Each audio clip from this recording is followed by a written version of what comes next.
The rift between the ministers began over a disagreement in changing the OIC of the Padukka police station. He is angry that he could not appoint a person who is close to him, so I have already informed our party in writing to take disciplinary action against him in this regard.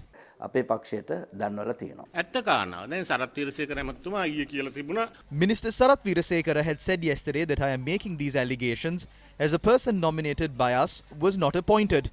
I did not make these allegations.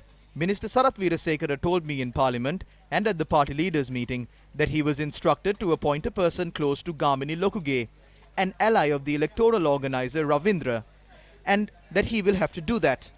These people are trying to create an environment to secure their votes and plant their pawns so that their relatives can secure power.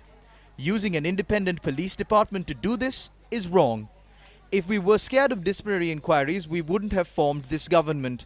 When Mahinda Rajapaksa was defeated in 2015, I was the first person to bring him on stage during a rally I organized in Tangol on the 16th of February in 2015.